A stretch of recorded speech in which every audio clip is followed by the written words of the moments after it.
Hello, people. What is up? Thank you for joining me.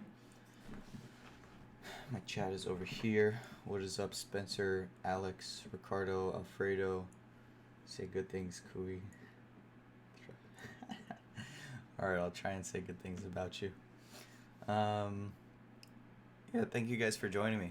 This is always really weird and awkward, and I don't know, but we're gonna have a good time, and hopefully it's beneficial. I would like for myself to give you guys some cool content. It's fun doing this as well. I really love it. Breaking down matches, being able to advise people and give people tips on how they can improve their jiu-jitsu. And it's really important that people take a look at their past matches and even past roles. Maybe in the future we can do some kind of streaming of open mat. That would be cool.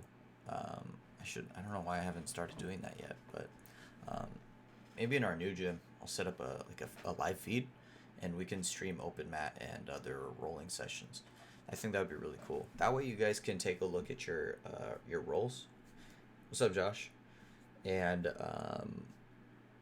you'll be able to critique your roles and learn from them yourself. Something that my wrestling coach was really actually, it wasn't my wrestling coach. Who was it?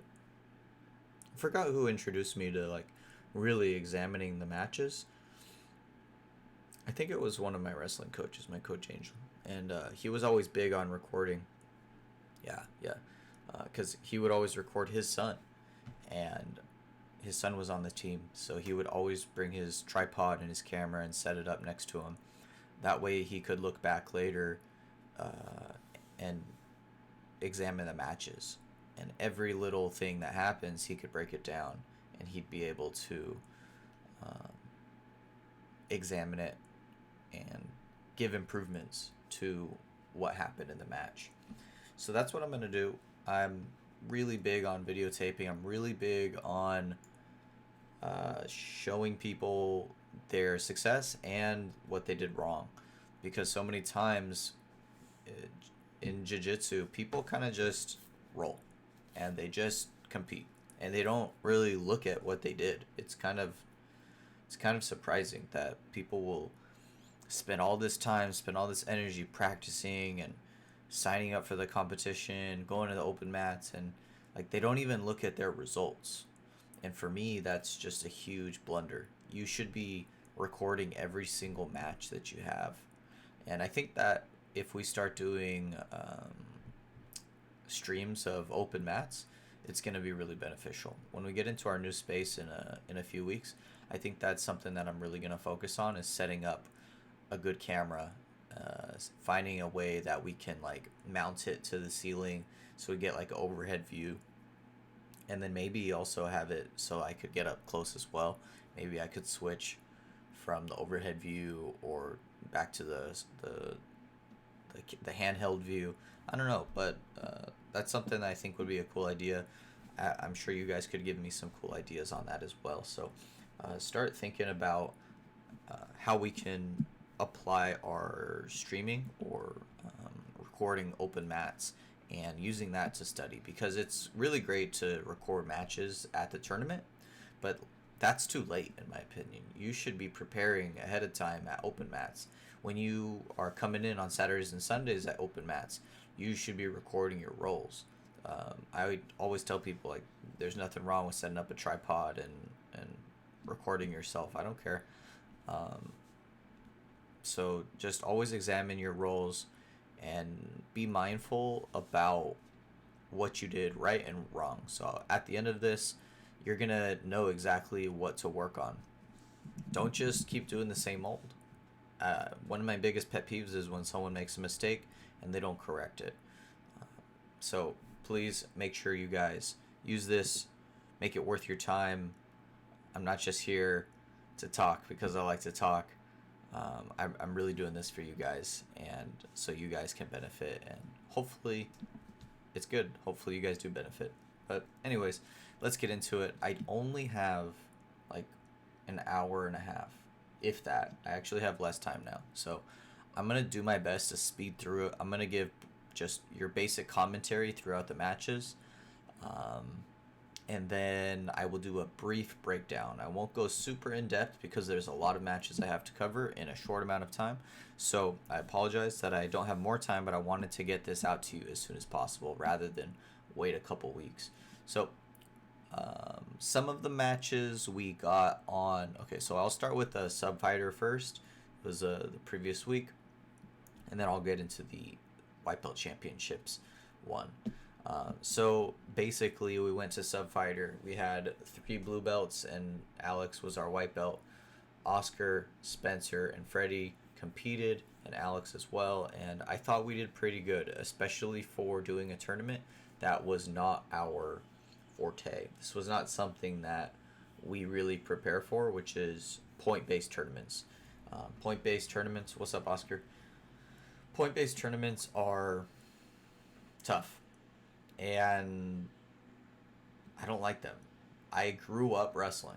I grew up doing point-based tournaments, and actually, me personally, I love doing point-based tournaments. For me, because I'm really good at mat strategy. I'm really good at knowing when I'm out of bounds. When you have a wrestling background, point-based tournaments are your shit. But if you don't have a wrestling background, you are at a huge disadvantage. Why? It's the same thing. It's jiu-jitsu, right? You're going after the submission.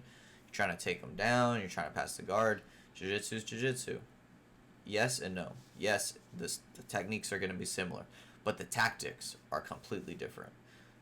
In sub only, you can basically be really creative, and you have generally more time in the match to kind of just do what you want. And then especially if it's EBI overtime, you can be really good at EBI overtime and just stall the whole match and get yourself to EBI overtime, and then now you're on somebody's back. Now you are in a submission style scenario where most point-based matches, if you guys don't get anywhere and then it goes to a tie, it comes down to a takedown. And unless you have a wrestling background, that's not gonna be good for you if you're a jiu-jitsu based kind of guy. So number one, point-based tournaments are tough if you are not a wrestler. Okay, I would kind of an overview or my basic. I kind of have been talking about the basics on the differences, but when it comes to our program, part of me wants our squad to get good at point base, because part of me is like, oh yeah, we want to go and dominate wherever we go, whatever the rule set, we're just gonna go out there and we're gonna dominate. Part of me likes that, because jiu-jitsu, and you should have a well-rounded game. You should. However, the opposite side of that is we only have so much time to prepare for specific rule sets. If you spend all this time practicing point-based strategy, then you're getting away from sub-only. I don't know if you guys watched Subversive the other night, but basically there's this guy DJ Jackson, and DJ Jackson, he's like this stocky wrestler kind of guy. He's good at jiu-jitsu too, but he is a point-based guy. Like, you're not going to beat him in a points match. He's like a stud wrestler, and he's got good submission skills.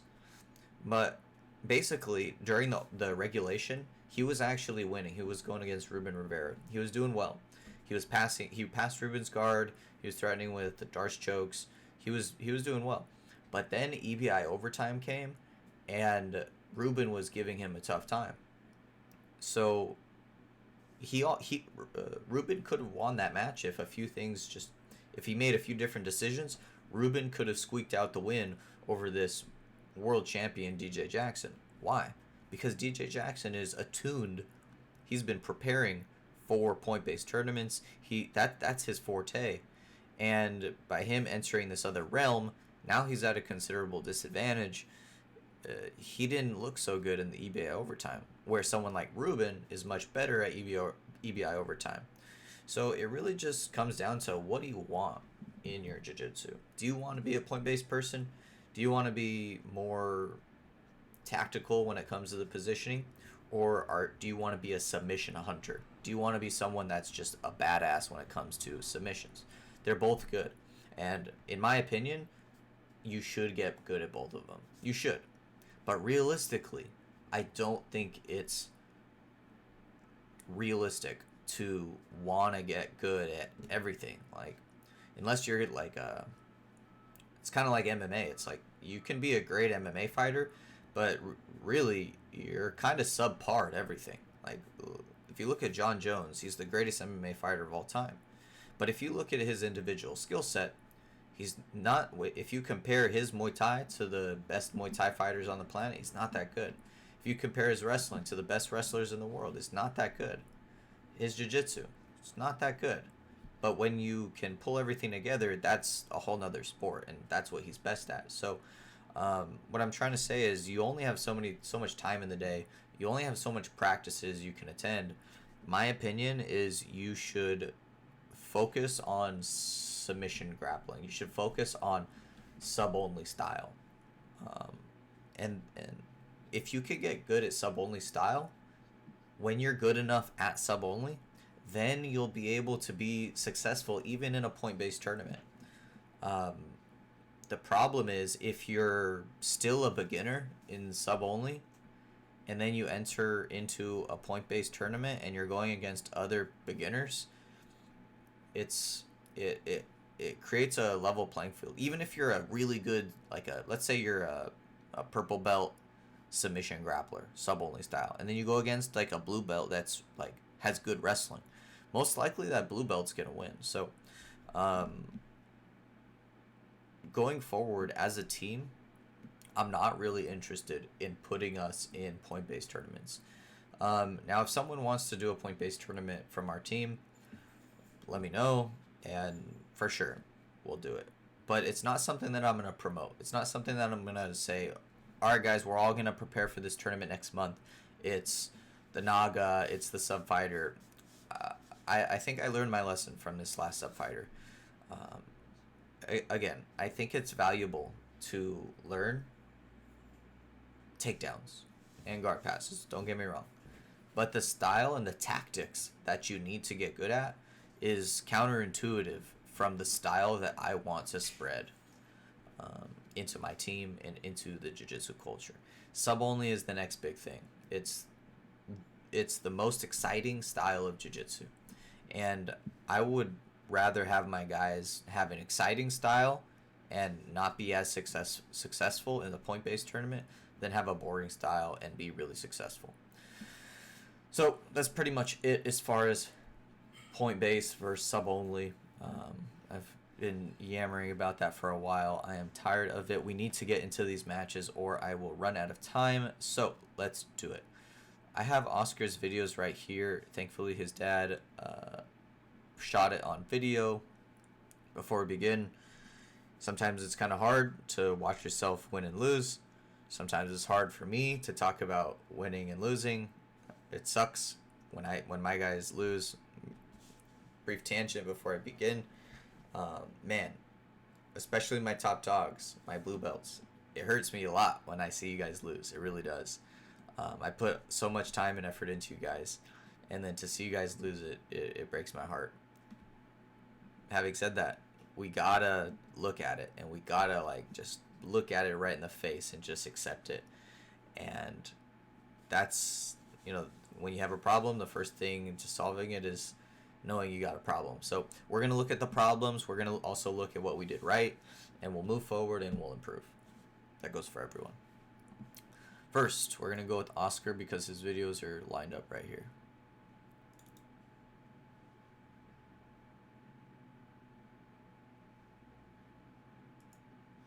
Hopefully the video doesn't lag, but it might.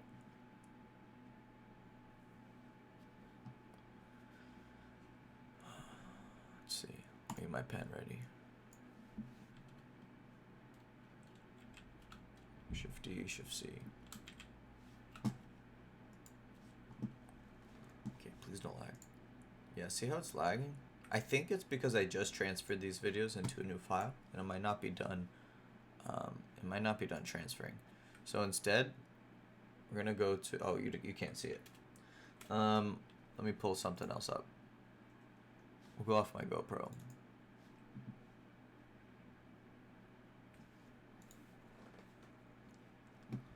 And then sometimes if I just reset Dropbox, it'll actually improve. One sec, guys. Sorry for the delay.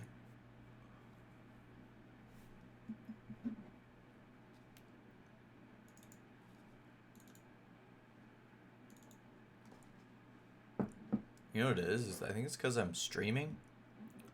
That's why the video is not as good.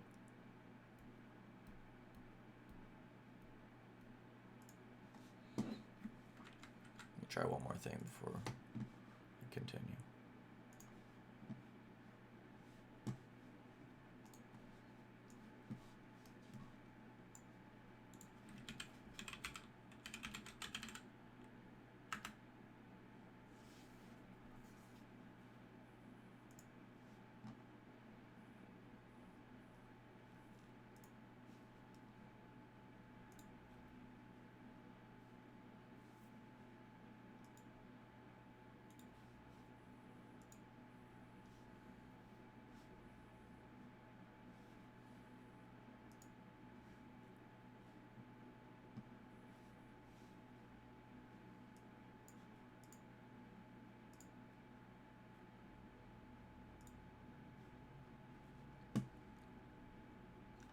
Okay, so I think this one will be better.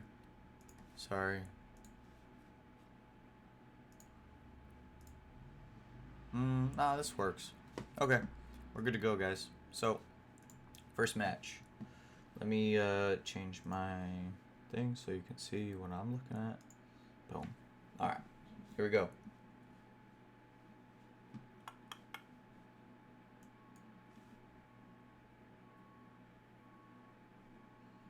So, here we are at the subfighter last Saturday. Oscar's first match of the day. He entered the intermediate division, but there was no one in intermediate. So, yeah, I think there was also no one in advanced. So, he went against some tough guys. First match of the day. Straight commentary. I'll try not to interrupt with teaching advice. So we have Oscar against this this bearded dude. Trading grips from the standing position. What is this? I don't know what they are. They're like, I think they're Armenian. So Oscar gets a front headlock, attempts a snap down, but the Armenian team circles out.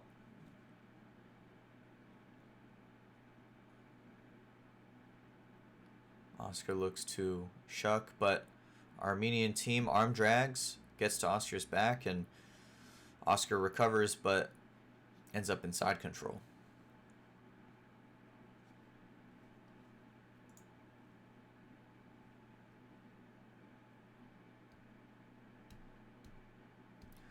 Oscar works his knee inside, but the Armenian grappler is still on top. He gets his guard back. I'm not sure if points were awarded, and we get reset back to the feet.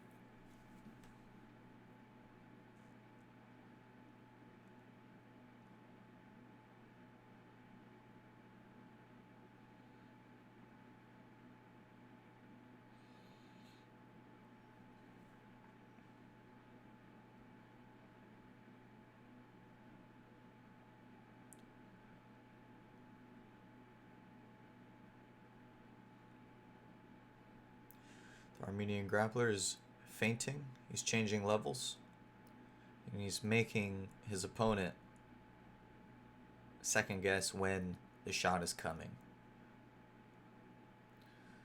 A lot of trading grips here. The Armenian grappler is looking to go under. It looks like he wants to shoot. Just trying to set him up.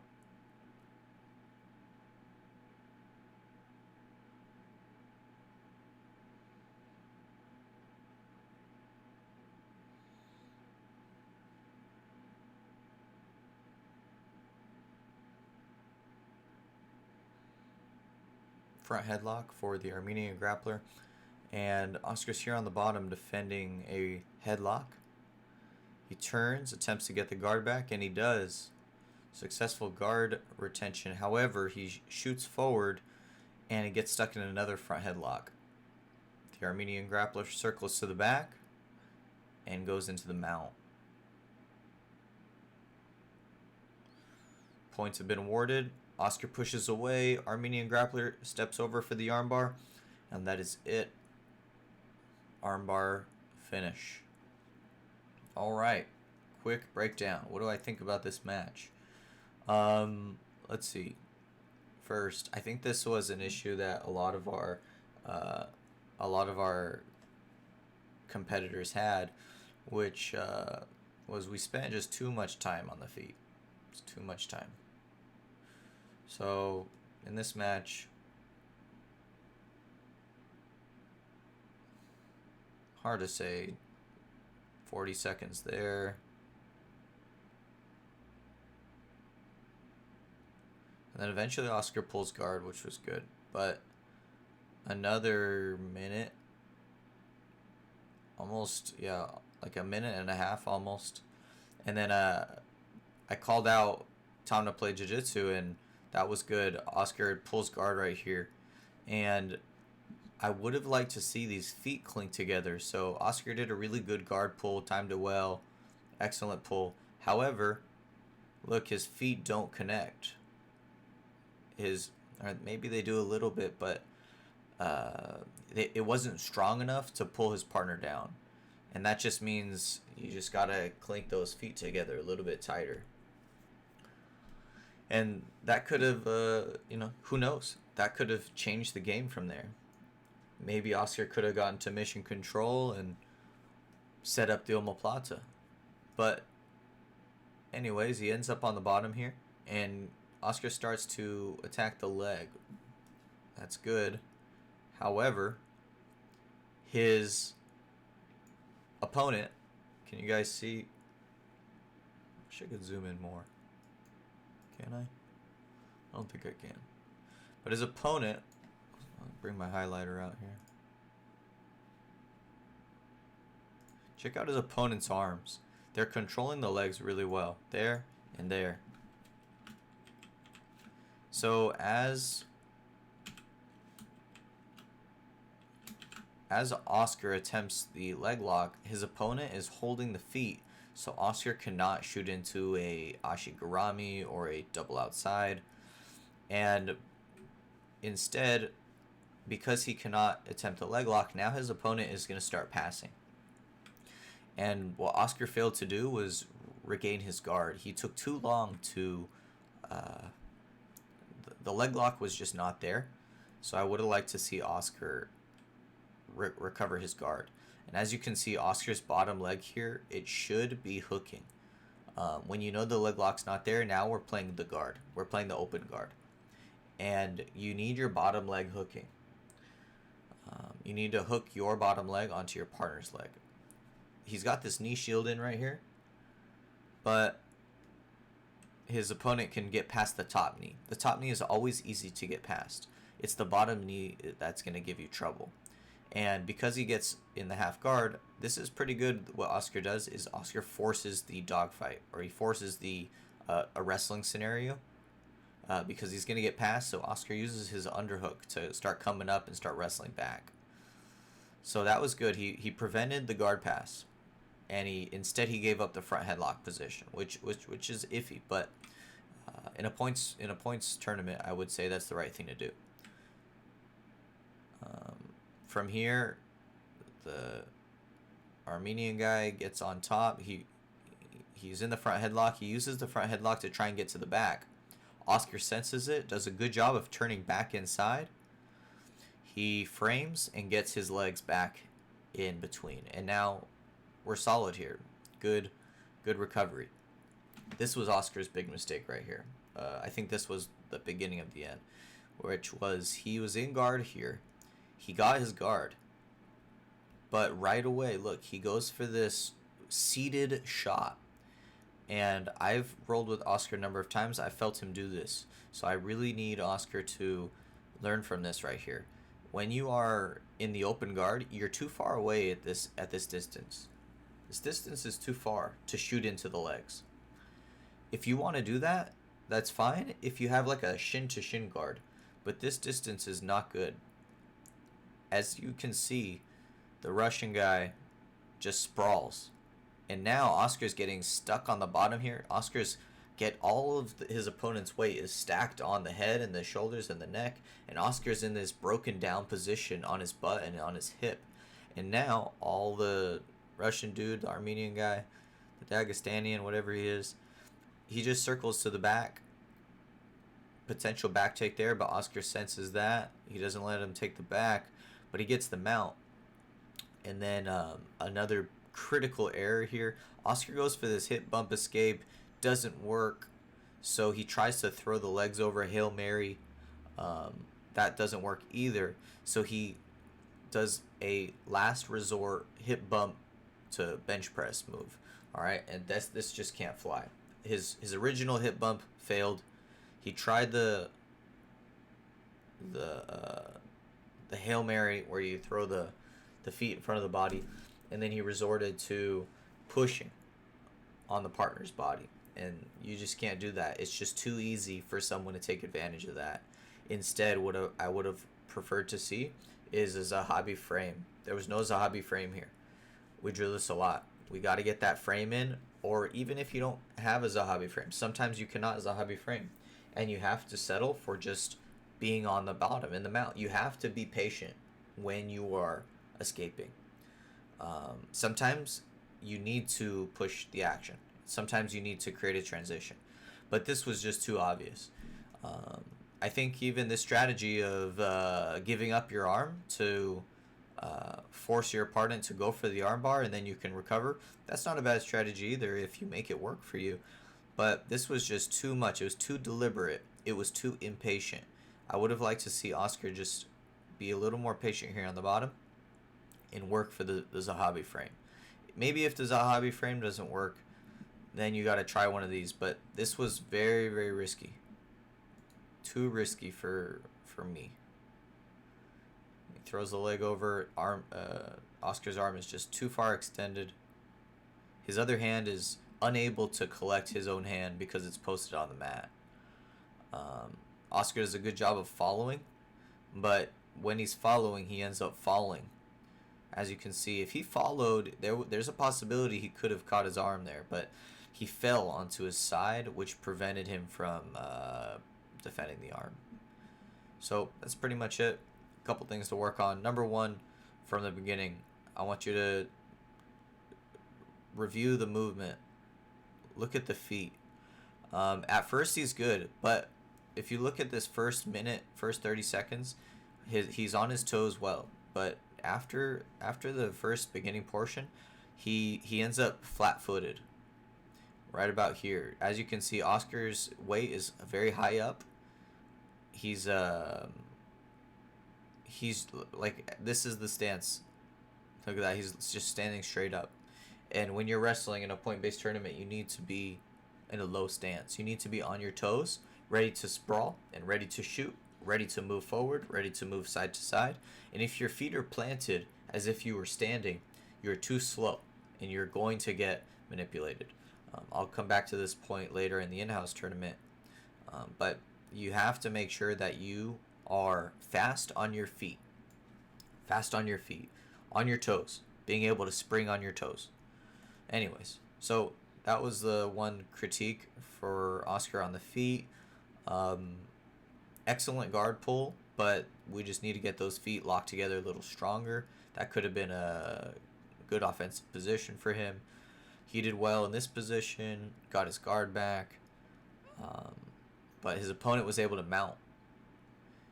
Number one, try not to give up the mount, but if you do give up the mount, be patient. Don't rush. If you rush a mount escape, you will get beat. And that was it. Let's see. Moving on. Maybe we can pull up Oscar's other videos. See if they lag yet. Let's try it.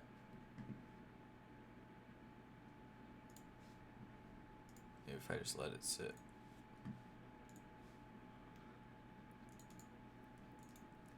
All right, moving on. We'll go with Freddy. Freddy here in the wrestling. I do have to speed this up. There's no way I'm going to get through the in-house tournament if I spend this long on each match. We'll see what we can do. But basically, this match, Freddy's in the front headlock. Lots of just wrestling, just a big wrestling match. Guy's on a single leg. Freddy does a good job of pummeling his leg out. I'm gonna fast forward through. Gets stuck in a front headlock here. How does that happen? This is a common one. Guy goes for a shot. Other guy sprawls, but over sprawls, putting himself on the floor. Look at that. Sorry, dude. That's kind of funny. Look, he just like sprawls so hard because he thinks the guy's gonna do a full deep shot, but the guy kind of just did like a half shot, and Freddy kind of over committed to the sprawl. Ended up on the bottom here in a front headlock position. Guy was able to get to the side, establish back control, or maybe not back control, but he got a takedown at least. Freddy did a good job of tripoding, didn't give up the hooks. Really solid defense for Freddy. I know Freddy was disappointed in his performance in this match, but I don't think he did that bad. He was just, he played on defense a little bit too much, and he didn't go to his jiu-jitsu. He treated this like a wrestling match, and that's a problem, especially if you're going against another wrestler. If you're going to go against another wrestler, don't wrestle them. You need to play to their weaknesses. So I would have liked to see Freddy pull guard a little sooner, because Freddy has an excellent half guard in a lockdown game, electric chair, and it would have been really beneficial, because look how much time was wasted. And that almost every single person, with the exception of Alex listened, but every other person was wrestling too long, and you're fighting the wrong battle, and you're fighting a battle that is already you already have a disadvantage in, and it's important to kind of put your ego aside and say, I'm not going to waste time trying to take you down. You're a tough guy. I'm not going to waste time and energy trying to take you down. You're going to waste time and energy unless you have a strong wrestling advantage. Don't wrestle. If I go against someone and we have a similar wrestling skill, it's going to be a waste of time to try and wrestle them. Because even if I get the takedown, well, now I'm on top. So what? If you're just doing traditional wrestling and you're not thinking about the submission, you're just thinking about wrestling, you're wasting energy. That energy could be conserved for you to jump on a submission. And yes, this is a point-based tournament, but this is not a wrestling tournament. This is a jiu-jitsu tournament. And I've seen all of my guys, you guys can all pull off submissions in a short amount of time. That's no problem. But the problem is when you spend all this energy and all this time on wrestling, now you have no energy towards the end of the match, and you have very limited time. And now you're going to try and pull off a submission. Not going to happen. My recommendation is do a little bit of wrestling. Feel your partner out. If you are confident, by all means, wrestle. Take them down, get your points. But if it's proving difficult, you're wasting time. Don't, they always say like jiu-jitsu should be easy. Don't waste time attacking a problem that's too difficult to solve. Go after the easier problem. Get it into your realm. Bring your partner into your realm. Don't fight in their realm. And that's what Freddy did here. He was fighting too long in his opponent's realm. This guy was clearly a great wrestler. Now, Freddy did a great job of wrestling. Yes, he got taken down, but this guy was a good caliber wrestler. And as you can see here, Freddy's got a front headlock in this guy. This was Freddy's opportunity right here. Front headlock position. He was down on a number of points, so he tried to go front choke, but just not enough time. As I said, not enough time, not enough energy to pull it off in the end. And that was it. Next, we got Alex. Alex Gonzalez, white belt versus blue belt here. Alex's first jiu-jitsu tournament outside of the gym. Pulls guard. Ends up in the full guard. Throws up the mission control. But his opponent gets his arm free. Alex gets to the back. Sinks in a choke. This is looking good. He's got one hook in. I don't think he receives back points yet. His opponent is doing a good job of preventing the leg hooks from coming in. Got one hook in. Trying to get that second hook in. But his opponent knows if he gives that hook up, it's going to be back points for Alex. So Alex looks like he's not going to get it here. His opponent's able to circle.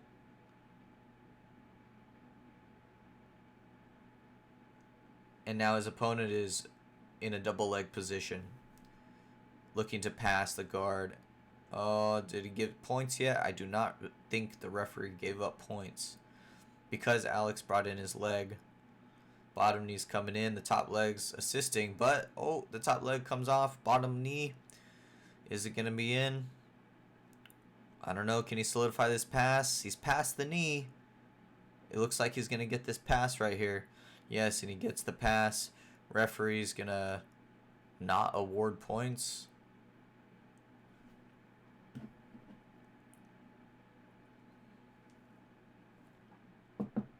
Alex doing a good job of framing. He's looking to do the fly trap. Alex doing a good job of framing the head, but he's not moving his body much. And he's looking for this fly trap. It could work. It's possible. Fly traps are legit. You got to respect them. But if they're not working, we got to use that to get the guard back. And as you can see, he did a good power shrimp. He moved his hips out, but it wasn't enough distance for him to get his knee back inside.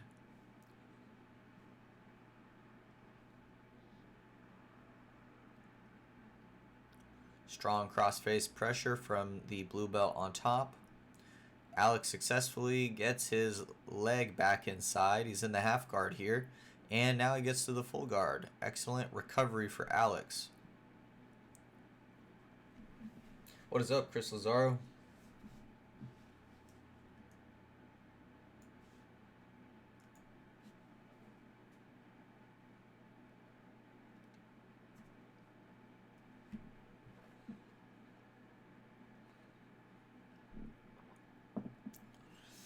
High guard for Alex. Excellently trapped his shoulder up here. This is a great position for Alex. He's going to go mission control. And I think he has a dead orchard right here. Very close dead orchard. But his hand is stuck in there. And as he slips the hand out, oh, the dead orchard comes loose. He's in crackhead. He's getting deeper. This is a much deeper dead orchard. Can he slip his hand out? I don't know. There it is. Oh! Oh, but it comes loose. Very close. He brought his hand out, but he wasn't able to solidify the triangle. And his opponent drives him across, pressures into the hips, and it looks like he's going to secure this pass.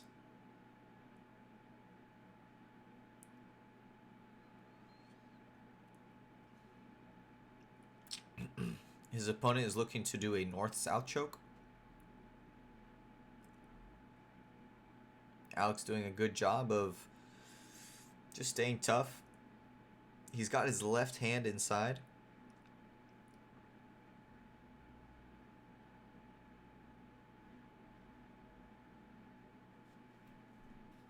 Wish I could make this bigger for you guys.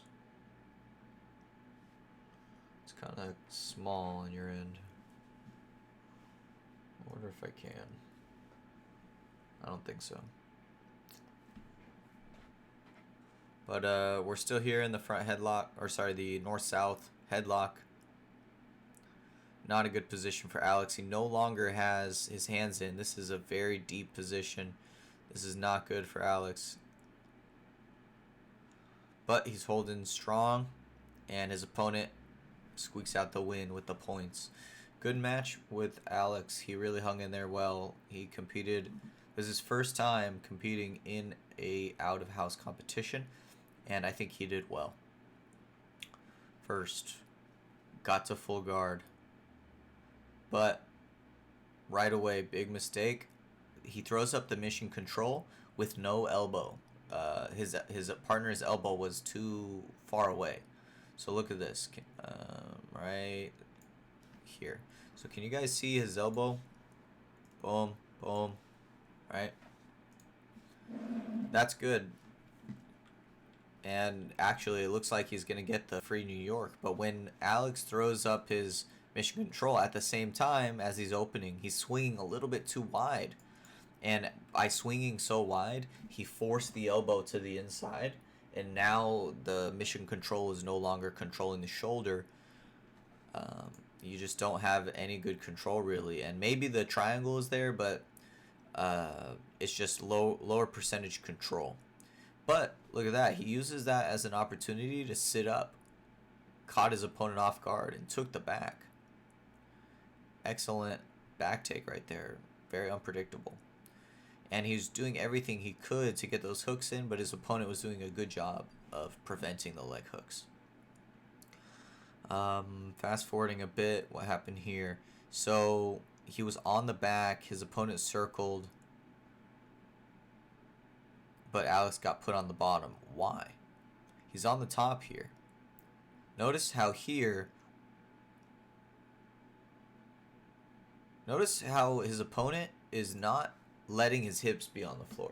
That's a good concept in wrestling, is if your hip is on the floor, that means your weight is on your hip and it's on the floor. So I don't, as a rule of thumb, as a principle, don't have your hips on the ground because you're too slow, right? They always say hip movement. You got to have good hip movement, hip mobility. And that's true, because if your hips are pinned to the floor and they're heavy on the floor, your hips are not moving, therefore your opponent can maneuver, and it's going to be hard for you to maneuver as well. So that's a good example of this principle. Check it out. Right here, notice Alex is trying to get to the back. He's trying to maintain the back control. He's trying to get his hooks in. His hip falls to the floor. His opponent, though, is on the knees. Let's watch it a little further back. I want you to pay attention to how his opponent is moving. So here, Alex takes the back. Right away, his opponent uses his feet to push off the floor and turn. He's safe havening. But right about here, now his hips are no longer on the floor. He's on his toes. He's moving. He's maneuvering. And notice his hips are not on the ground. Alex's hips are not on the ground either. But right here, now, did you see that? The hips changed. The hips were over top, squared, and then, boom, the hips fall. Now Alex's hip is heavy. Now he cannot continue maneuvering, and now his opponent can continue maneuvering because he's on his feet. And that's why Alex gets put on the bottom here. So, be on your toes. Ends up getting his guard passed here. Alex tries the fly trap, but just low percentage. I just feel the fly trap is, every person's different, but as a whole, out of most people that do the fly trap, I see it work 15-20% of the time. And some people are different, some people are better at it, but I feel it's a 20% move at most. You should be most concerned with getting your guard back. So this is good right here. Alex shoots the dead orchard. Problem is, as he's slipping the hand out to slip. Okay, so the dead orchard is basically a double triangle with both arms in. But the problem is your arm is also inside the triangle. And in order to slip the hand out, Alex opened the triangle a little too much, and he didn't reclose the triangle over the shoulder. And that's why he lost this first dead orchard. He goes back to it. This time, he locks that triangle super tight. Now it's very tight. This is a big problem for the person on top. But we face the same issue. Alex's hand is stuck inside the triangle. And as Alex pulls his hand out, the triangle comes too loose. And that's when he gets his guard passed again. So, lesson here, when you're in a dead orchard, your palm is facing you like this. You lock that triangle. But then when you got to let that triangle go, you got to slip the hand the opposite way. And I don't think I saw Alex do that very much. He turned it a little bit, but it's hard to pull your wrist out like this. It's also hard to pull your wrist out like this. You have to face your palm away, and it's going to slip easy. And another thing is, even if it doesn't slip easy and you do have to loosen the triangle in order to get your hand out, you got to be real careful not to open that triangle too much, or else you're just gonna unhook the triangle completely. So it's one of those things that requires a lot of experience. It's not something that I'm great at myself, but I do know, I've seen it a lot. You got to make sure you don't let the triangle loose as you slip the hand out. Make sure you just look up dead orchard videos. There's a lot of really great dead orchard videos now. I know Ruben Rivera has a nice dead orchard breakdown. Obviously, Nathan Orchard, the creator of the move, you gotta look into him, and then ask Spencer. Spencer's really good at the dead orchard at our school, so that's my advice to Alex, is close that dead orchard. He had 2 solid attempts at finishing this match. He could have finished this one. He had it in the bag, but he just a couple little things loosened the position and ended up losing on points. So good performance by Alex, but always something to work on. And way to hang tight here. A lot of people would have tapped. A lot of people would have quit right here. But he hung tough and didn't give it up. That's one thing about Alex, is he's game to the end, just like a lot of our students. Next, Spencer. Which match is this? Alright. Okay, yeah. Alright, shout out to Spencer. We posted this on Instagram, and Eddie reposted it, and it's at like 99,000 views right now. It's pretty crazy. So make sure you follow Eddie on Instagram and like this post. Share it if you can. Anyways, Spencer here started with the guard pull, but decided to wrestle. His opponent is a good wrestler, clearly wearing a singlet and a t-shirt. I guess that means you're a good wrestler. Safe to assume. Spencer has been practicing his Tachiwaza. Spencer has been attending competition class regularly, and he does have a good amount of experience on the feet. He's no slouch to the wrestling game, but he's going against another really good wrestler.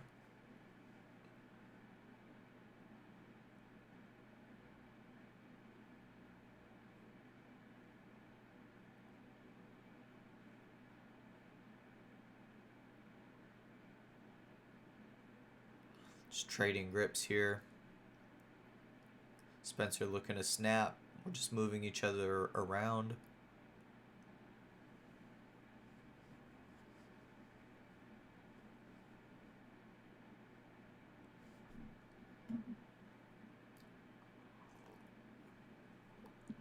Spencer doing everything he can to go for this takedown. He's really looking to finish. Single leg attempt, front headlock attempt. Nothing really solid by any of the competitors.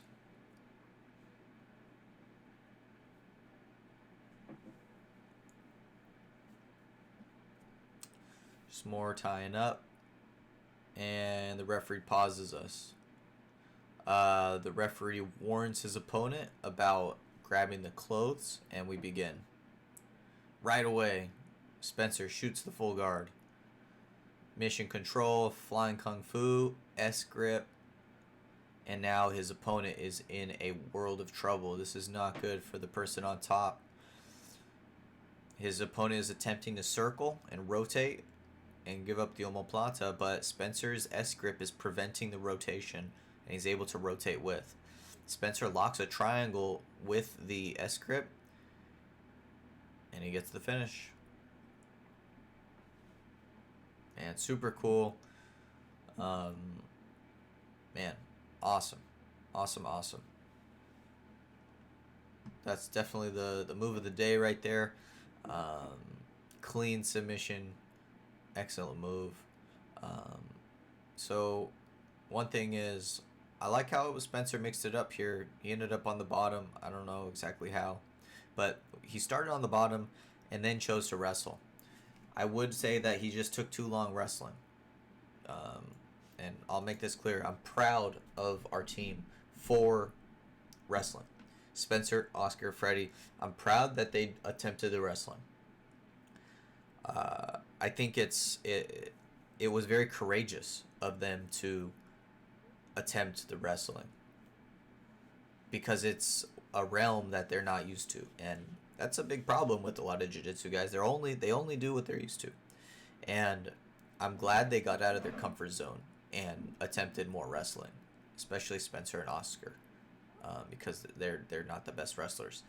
They don't come from a wrestling background.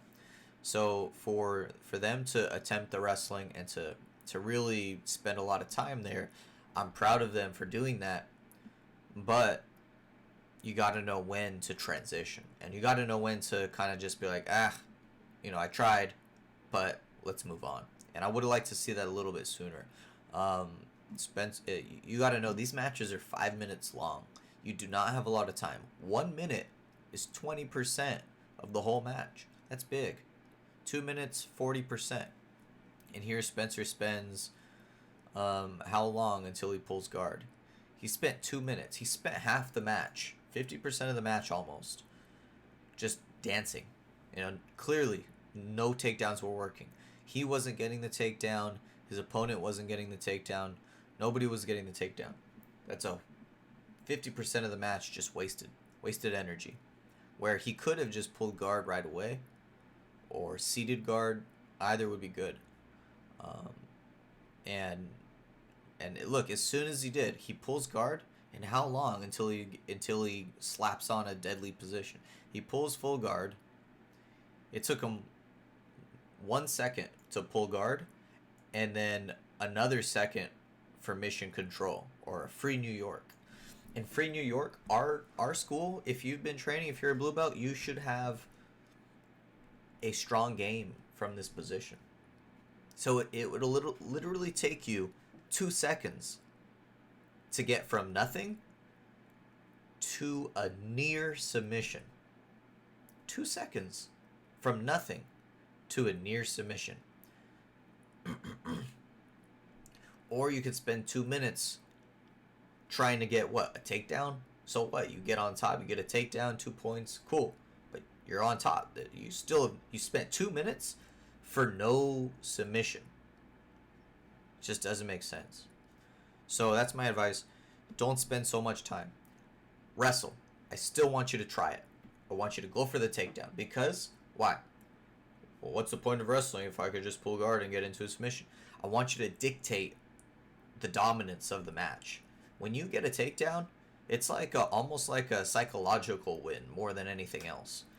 It's setting the tone for the rest of the match. Okay? So that's why I would like for my guys to do a takedown, to set the tone, to establish your dominance early and say, this is my realm. If you want to stand up, I will take you down. That's not an option for you. I'm going to be on top. That's a attitude I would like for my guys to have. But if you don't have that advantage, don't play that advantage. Don't play that game. You need to immediately jump into your game, whether that's leg locks, rubber guard, half guard, whatever it is. Get to your game. And you need to have that game in your mind before the match even starts. Anyways, solid match for Spencer. Quick breakdown. He pulls full guard. His opponent gets warned for the clothing. And little tactics here. His opponent during the whole match very aware, knows what's going on, focused. But then the referee jumps in and says, hey, don't be grabbing the clothing. You're grabbing it.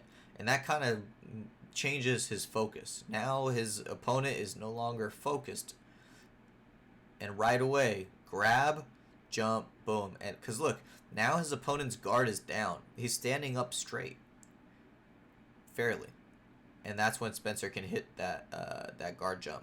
Pulls him down. And notice how deep Spencer's clinches with his arm. He's deep, like almost elbow deep on the back of the head, and that's gonna really pull him down. He doesn't even clink his feet together that well. It's more the head pulling him down.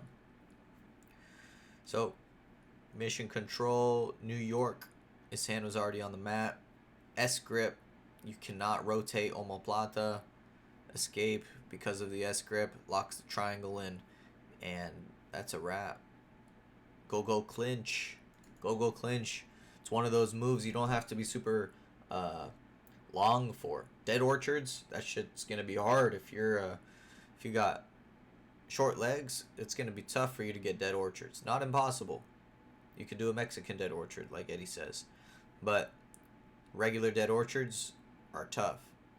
If you don't have long legs, invest in the go clinch. Anyways, let's move on. We're running out of time.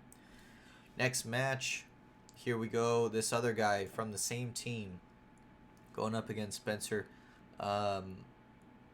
This guy was pretty good. Let's see.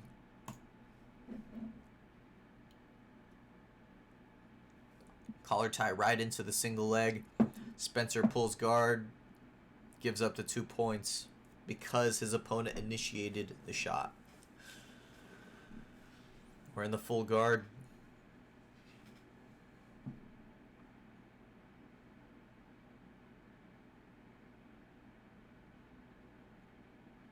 Kind of a flying omoplata. Spencer attacking with the omoplata. Gets his S grip together. Good position here for Spencer, but his opponent knows the danger. He's staying tough. He's sitting out. Spencer's here, just chilling in the omoplata.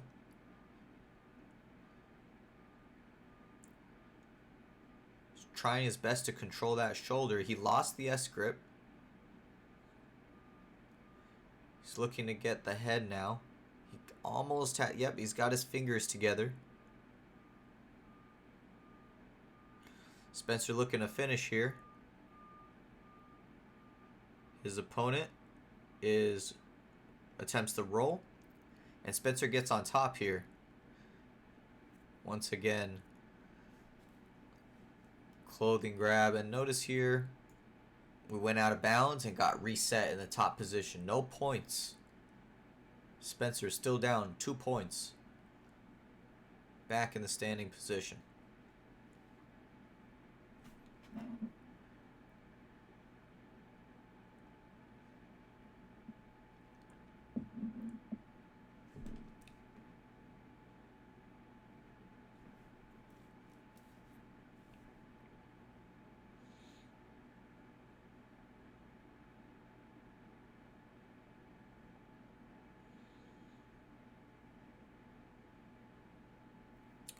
His opponent, competitor in the black spats, hard pressure.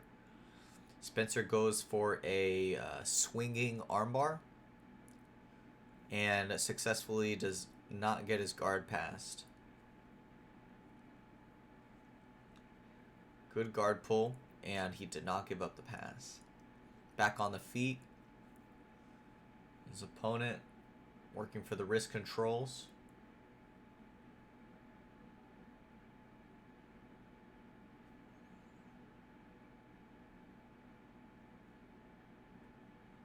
His opponent duck under,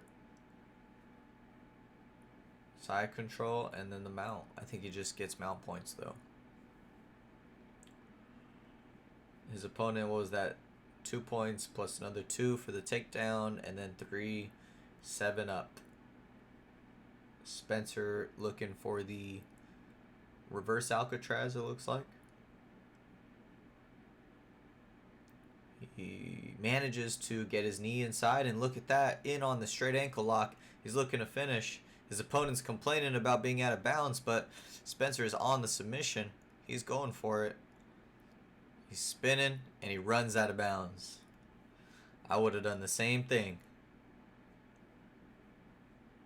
And that's what happens. You get on a submission, you're out of bounds, and we're back in the standing position. Crazy.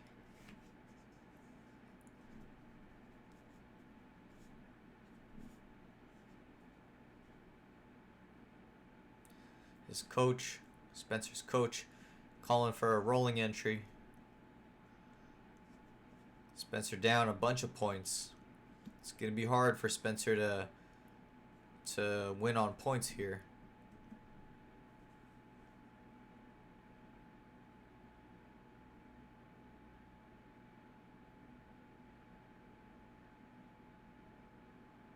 Oh man. Spencer had an overhook there. Snap attempt by his opponent. Spencer was very aggressive. He's trying to push forward. He's trying to make something happen. He's looking for tie-ups. His opponent, single leg, double leg, big lift. I don't know if that was a takedown, but he gets the points.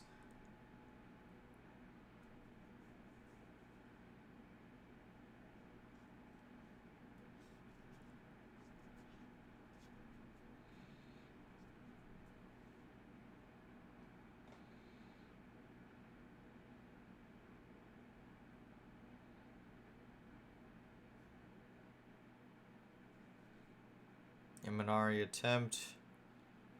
Too far away. His opponent sees it. He shoots for the legs. He goes for it, but not quite there. Too little, too late. Nice match. His opponent, very game. This guy was pretty tough. Great wrestling by his opponent. Alright, quick breakdown.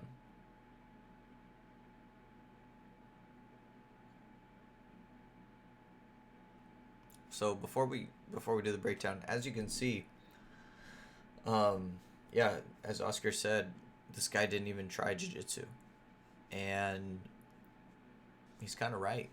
He got a takedown, and then Spencer did an omoplata. They got reset. He got another takedown, and then he got the mount. And then Spencer recovered and got him in a straight ankle lock. And again, he ran off the mat. They got reset again. And then he gets another takedown. And then the time runs out.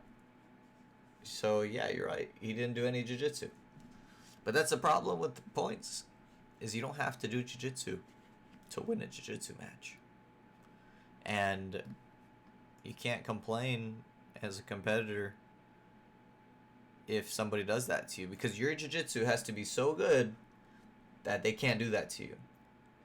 If the best jiu-jitsu, if Marcelo Garcia was in a point tournament, it wouldn't matter, because he'd get on your back, he'd get on your neck, and he'd finish you with whatever time constraint was required.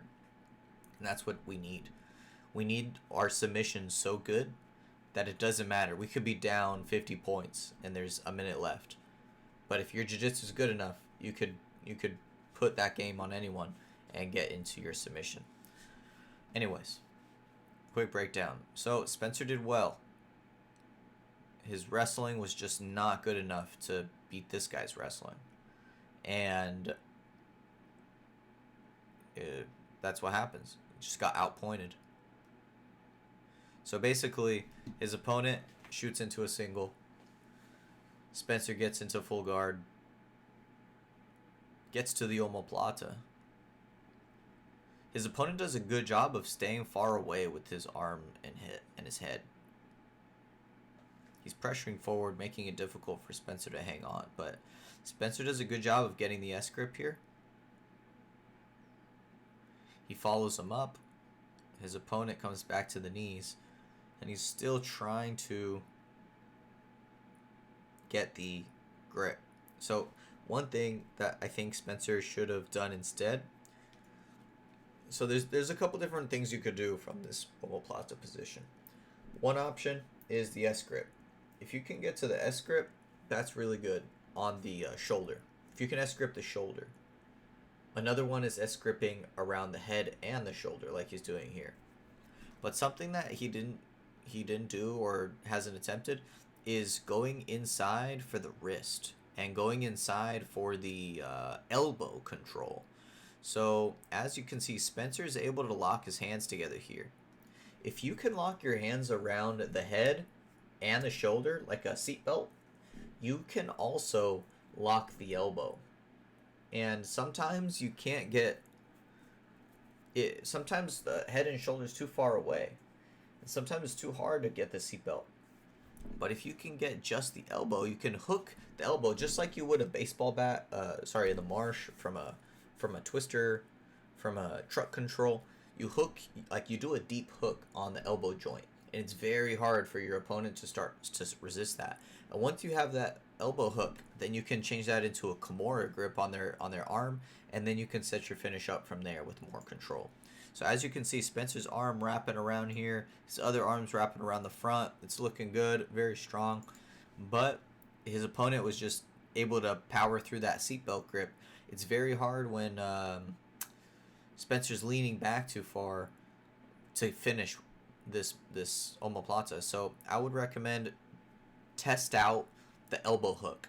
It's a deep hook. You use your elbow here and underhook your partner's elbow here. You can gable grip it and then just keep it tight. One thing you have to look out for when you do this deep hook on the elbow is the limp arm. The limp arm, if they time it well, they could limp arm really well out of that control. But if you're experienced and you're good at timing the limp arm, it's going to be hard for them to limp arm. And actually, if they limp arm, you can catch them in the double omoplata and put their hand behind their back and proceed to other moves as well. But that's just one thing I would recommend for Spencer to try. But good control here, and he did everything right. He's moving forward. One mistake that I saw is this was a critical moment. On one hand, the dude just ran out of bounds, and there's not much you can do about that. It's hard to pull somebody back in bounds. Really, though, it's just kind of a flaw in the rule set, but the only thing you can do is try and tap him sooner. But one thing that he could have done, let's just take the running out of the mat out of the equation. If that wasn't an issue, Spencer's mistake here was he didn't commit to one thing. He did a half roll. We do this move called loose change, where you can roll with your opponent to maintain the omoplata, or you can let your partner roll and get on top. Those are two different paths, two different strategies. And what happened here is his opponent rolled, and he kind of rolled with him. And look, he ends up getting his head slammed onto the mat right here. And that is not fun, not comfortable. So I would have recommended Spencer to just, if you feel the guy rolling, either give up the roll, or if you're deep enough, you could roll with him. But he's too shallow right here. And then actually Spencer rolled the wrong way. Or his body just, maybe he didn't even try the roll. I think he was just gripping strong, and his opponent rolled, and he didn't roll with his opponent. So I'll kind of backtrack. I would say in this specific scenario, Spencer should have cut his head and his body this direction and rolled the same way. I think he tried to roll the opposite direction, but his opponent rolled inside, so you have to roll inside. Generally, that's actually not common. Your opponent will generally roll to the outside, and that's when you want to also roll the opposite way and roll to the outside. However, if your opponent rolls to the inside, notice, give you a better angle. Most opponents will roll this way. But if they roll this way, you need to roll with them that same direction. And then you'll be able to maintain the omoplata position. Anyways, moving on.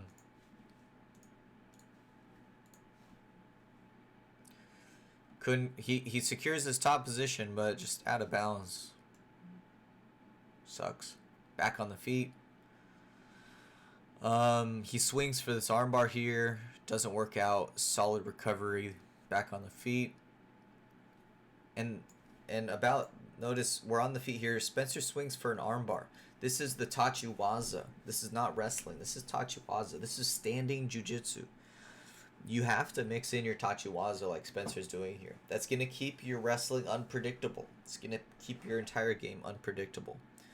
And it's, as I said, if you're doing standing and you're only wrestling, you're almost wasting your time. I feel like you should be mainly focused when in the standing position on setting up your submissions. You should be looking for flying arm bars.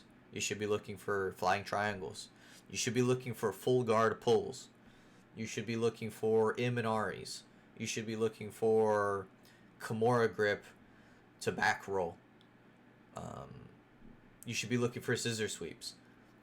Those should be your primary attacks in the standing position. And then wrestling is second to that. So double leg, single leg. Those should... You need to have both. But I would recommend someone to invest more time into the first one I spoke about, the Tachiwaza. So in my opinion, Tachiwaza is kind of a broad term, but we'll say instead standing jiu-jitsu and then standing wrestling. There's two different aspects to the standing game. There's standing wrestling, which is like the fundamentals of wrestling. Just double leg, single leg, duck under, your basic stuff. And then there's the crazy stuff, which is the standing jiu-jitsu, like arm bars, triangles, rolling leg locks, like that. You need to have both of those, and you need to use both of them. And Spencer did that really well, and I'm glad Spencer did that. But what happened here? Check this out. His opponent does a solid duck under. Look at that elbow drag. I don't know what you exactly call that, but he's doing a duck under by pulling the elbow through, lowering his level, and he's able to sneak around to the bag. Why? Why is that? The man who reaches gets taken down. So throughout these matches, Spencer was grabbing just too much. I don't like people reaching Frankenstein style. I don't recommend people going like this and going after hanging on collar ties too long, hanging on wrist control, hanging on this, hanging on that, hanging on your partner. If you're hanging on your partner and not using it, you're going to get taken down because you're giving your opponent free grips. If somebody's reaching, now your opponent can grab you. And by grabbing you, they're going to manipulate you and get into a takedown. They're going to get into something. So if you're going to reach, if you're going to grab your opponent, you need to make it happen right there. You need to grab, pull, and probe. You need to grab, pull, look to do a single leg. Grab, pull, full guard jump. Grab, pull, Iminari. Not grab and dance. Not grab and just hang on, and because people will grab and try and control their opponent. It's like, I'm going to grab my opponent and I'm just going to hang on to him and control him. I'm not going to let him do anything. That's going to work on a low-level wrestler who doesn't have good setups. But if you grab someone that's a good wrestler, they're going to use that against you. You don't want that to happen. Okay? You're not going to be able to control someone on the feet by grabbing them. You need to use your grabs as probes. Sometimes you might hear me say probe. You need a probe. You need a probe. Not hang. Probing means grabbing and using the grab, whatever it may be, grab, and use the grab as a tool to set up your real attack. Right? Double leg takedown. How do you do a double leg takedown? You don't just do a double leg takedown unless you're Jordan Burroughs. You use a collar tie. You snap with the collar tie briefly and shoot into a double leg. Right? What's the point of a collar tie? To just hang on to someone? No, it's to use it to maneuver your opponent in the position that you want, giving yourself an advantageous angle to set up some type of attack. That's what we got to do more. Let's move on. So, he was grabbing too long. Got taken down. Got set up. ended up in the mount. Excellent recovery here.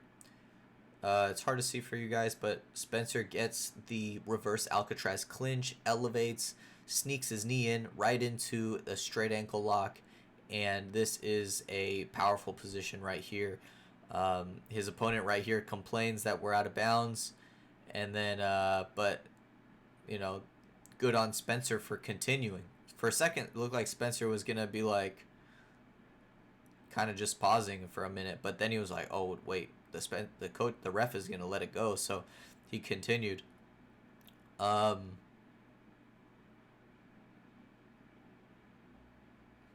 did this get shaken loose? His opponent just ran and span. Good on him. Span out of balance. People are going to do that. He was in a regular Ashigarami. Double stomp could have helped. I would say outside triangle could have helped. Going inside triangle. But he had a good spot. It's tough to finish someone that quickly on the edge right there.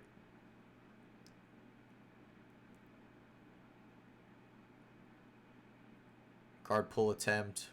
Why did this guard pull fail? I think his opponent just sniffed it out. He also didn't have a good clinch. I'm not a fan of single collar tie for the clinch. I don't like just... Oh shit. My bad, dude. Thank you. I always forget. Okay, so right here, Spencer goes for the guard pull. He shoots for the guard pull, and he doesn't get his feet together, and then his hands slip off the head. Why? Because just hands in general are just not a reliable form of control. The collar tie, the pulling your partner's head and shoulders with the collar tie is not control. As I said, it's a grab. You don't use the grab to take someone down. Like in wrestling, you don't use a collar. You don't take someone down with a collar tie. What you do is instead while yes, you can use the collar tie to pull guard. I'm not saying you cannot, but I'm saying you should instead use your elbow hooks. What do I mean by that? I mean an overhook, an underhook, or similar to a collar tie is a forearm hook or the elbow hook on the back of the head. Let's see Spencer's previous match here. Notice elbow hook. Where is it? Notice how Spencer pulls guard here. Look how deep. It's not just a collar tie. It's an elbow hook. He's hooking his elbow on the head. It's kind of more forearm in this one, but that's enough. The forearm hook is strong. It's very stable, and it's like a stronger hook on your partner's head. Rather than a hand, someone could just push that hand off of you, like shuck it off of you like very easily. It's slippery, especially they're sweaty. One hand is not enough. They can grab your wrist and push your wrist off.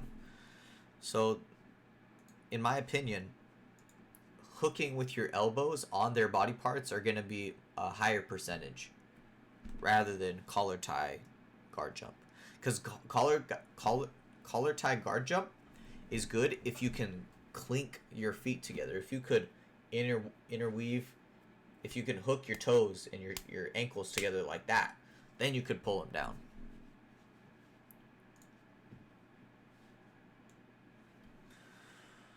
So that's why the guard pull didn't work.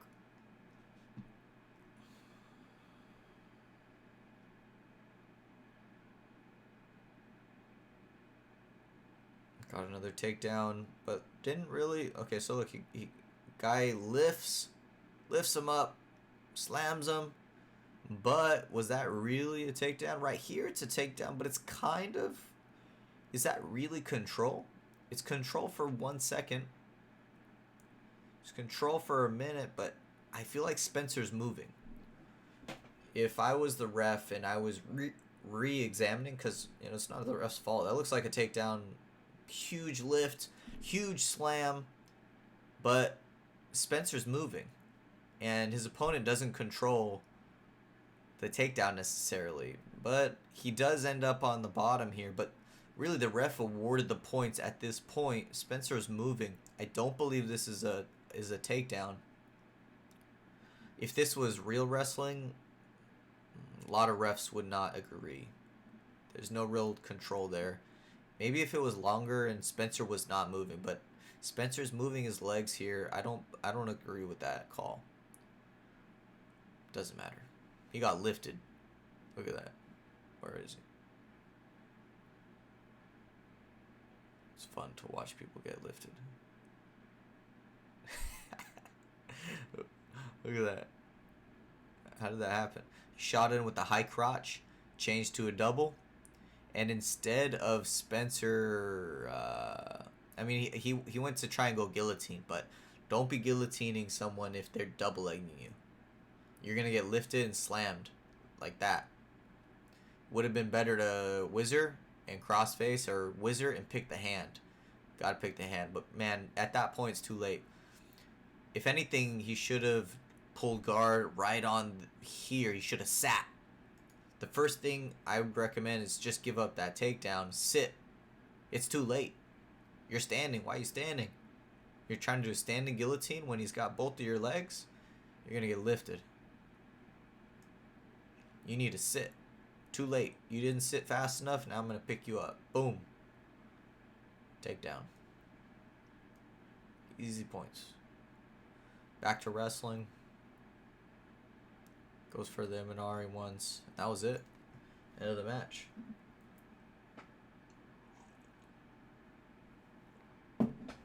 This is the match where the ref was about to raise a winner's hand after they went out of bounds. Were they? I don't remember that. Was it by the straight ankle lock? I don't think so.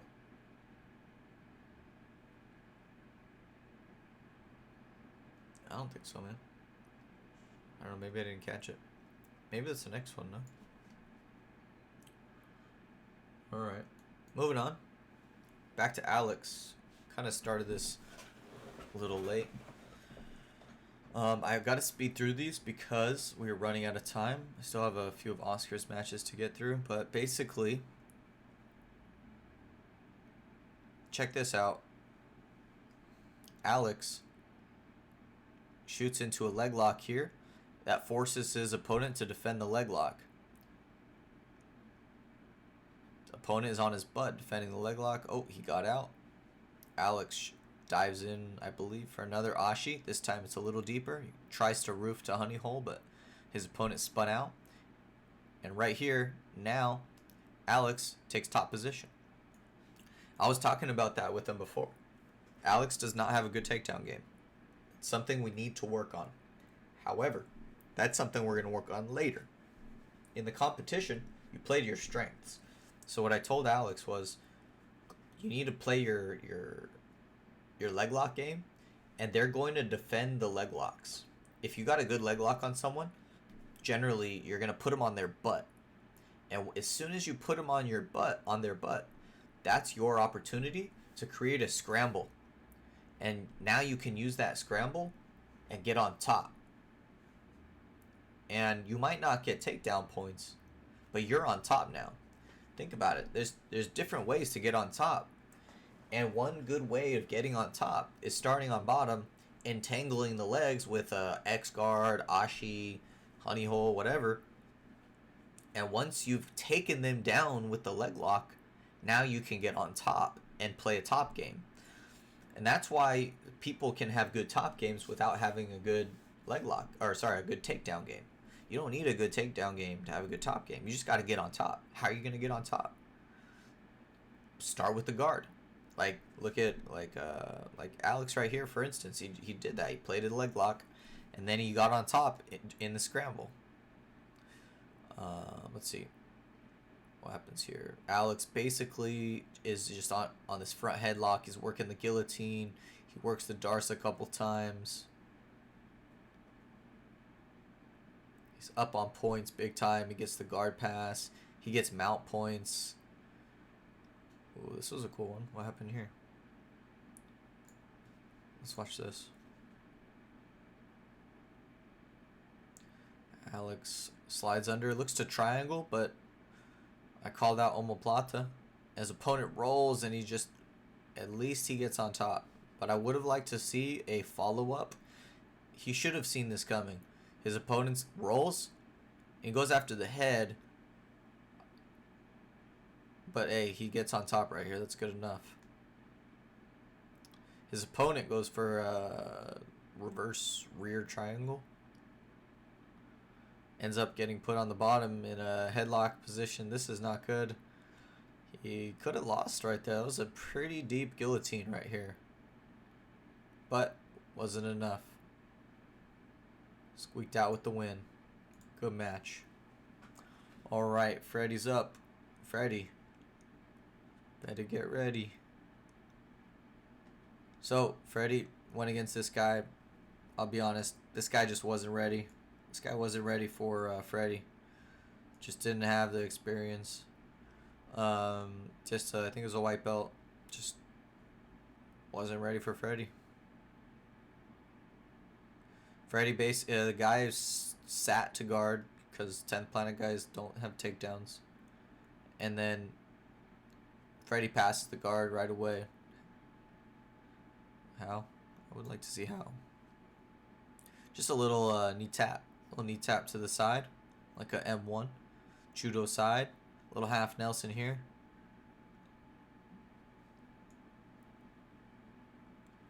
Eventually gets to the mount. Gets to the arm triangle. And that's a wrap. I got 2 minutes. Alright, this one. This was a tough one. Look at this guy. This guy's a beast. If you can't see, this dude's got muscles. He's really big and strong. I think he had a big weight advantage on Freddy too. But yeah, he snaps Freddy down, but doesn't solidify, and Freddy's able to get on top. Now, basically, a good majority of this match, Freddy got sweep points, I think. I'm not sure. But Freddy's up on points. He's up by like 3 points. So basically, I was just telling Freddy to stall the whole time. Just stay in the center. This guy does not have a crafty enough guard to set anything up. So Freddy was able to just stay in full guard a majority of the time. And he even gets, does he get points right here? He gets mount points. No, he doesn't get mount points. But he gets to the mount. You got to expect a guy to roll from here. Big, strong, crazy guy. He's going to roll. As soon as you go to the mount, he's going to roll. So Freddy failed to base wide enough right here. He's on a head and arm control. He's clinching. But when you get to the mount, I don't like keeping this unless I know for sure he's not going to roll. You got to tame the beast before you get to a clinch. So you should be basing your hands to the mat to prevent the roll. And then slowly work to the head and arm control. Slowly work to the comb over. But he didn't have that, so he got rolled. But it was just too late. He was up on points, not enough time. Winner.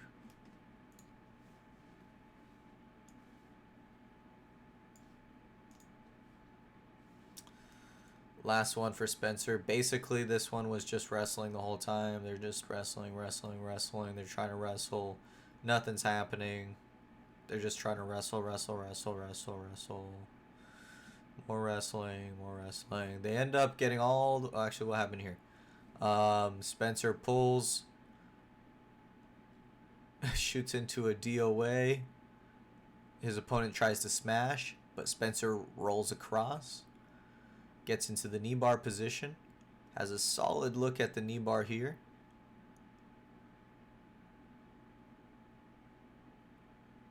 Unable to finish. His opponent starts to turn. I was trying to call out for him to change to honey hole right here. This was the moment. He was trying to sell out for that finish. But the angle was just off. As you can see, his opponent's knee was pointed towards the floor. And if the knee is pointed anywhere except the hips, you're not going to finish the knee bar. That's the tricky part about knee bars. That's the tricky part about knee bars is you have to have the knee pointed right at the hips or it's not going to work. So it didn't work. So I was trying to call out for him to switch his hips. I would just recommend switching the hips and going to the death's door at this point. This was a lost cause. And right here, where can he switch? The knee bar is game Good knee bar here, but look, his opponent turns the knee. That's the point you got to be like, oh, I'm not going to get the knee bar, I'm going to change. His opponent had a body lock, but I don't think it was tight enough. I think he could have switched. But, that happens, comes loose. And then we're separated again. No points, we're in overtime.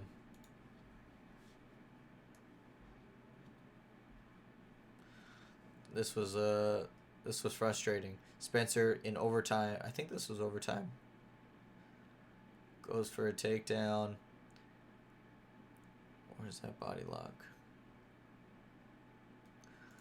So check this out. Spencer gets a body clinch. His opponent tries like a hip toss, but Spencer gets a body lock. Does like a little suplex right here. Slams his opponent down. But look, the ref's about to raise his hand for points, but Spencer did not control the legs enough. I would recommend Spence to just hang on to those legs a little more, get on those knees and clinch strong, but wasn't there. And that was it, man. It happens.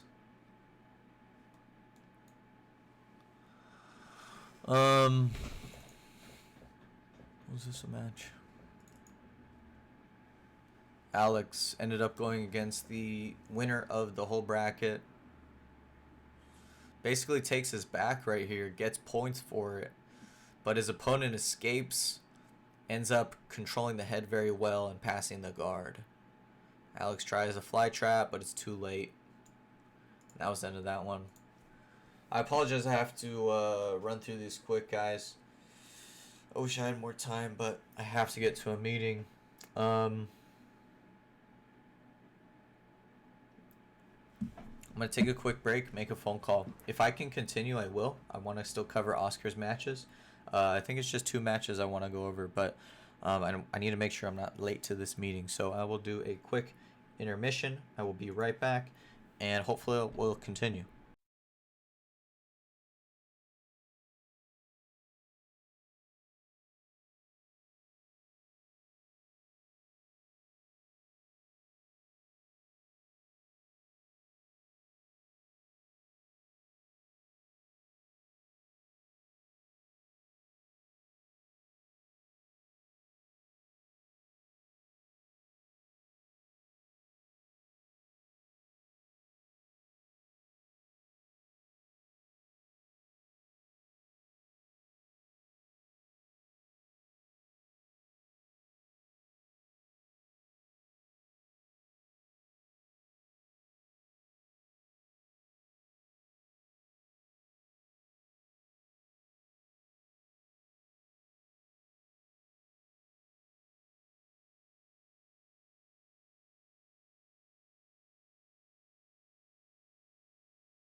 Yo.